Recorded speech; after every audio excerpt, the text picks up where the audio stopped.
ഓം ശ്രീനാരായണ പരമഗുരവേ നമഃ. ഓം ശ്രീ ശാരദാംബികായേ നമഃ. ചതയം മുതൽ ചതയം വരെ എന്ന പരിപാടിയിൽ ഇന്നത്തെ എൻ്റെ അവതരണ വിഷയം ശിക്ഷ്യാഭിലാഷം. എല്ലാവരുടെയും അനുഗ്രഹത്തോടെ ഞാൻ എൻ്റെ യജ്ഞത്തിലേക്ക് കടക്കുകയാണ്. ശിക്ഷ്യാഭിലാഷം.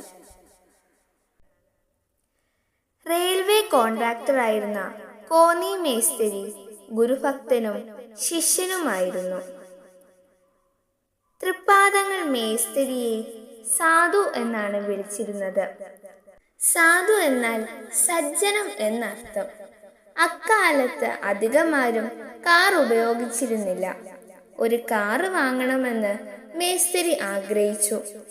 ആദ്യം തന്നെ ഒരു കാറ് വാങ്ങി സ്വാമി തൃപ്പാദങ്ങൾക്ക് സമർപ്പിച്ചു. അതിനുശേഷം തനിക്ക് വേണ്ടി ഒരു കാറ് വാങ്ങി.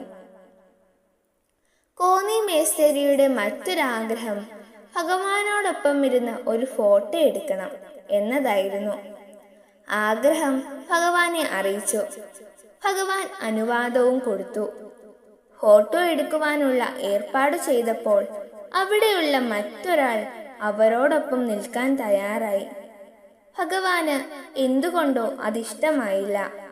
അയാൾ കൂടെ ചെന്ന് നിന്നപ്പോൾ ഭഗവാൻ ചോദിച്ചു, നിങ്ങൾ കൂടി ഉണ്ടോ?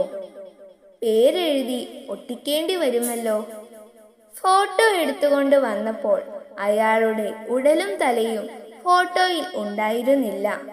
അരയ്ക്ക് താഴെ മാത്രമേ ഉണ്ടായിരുന്നുള്ളൂ.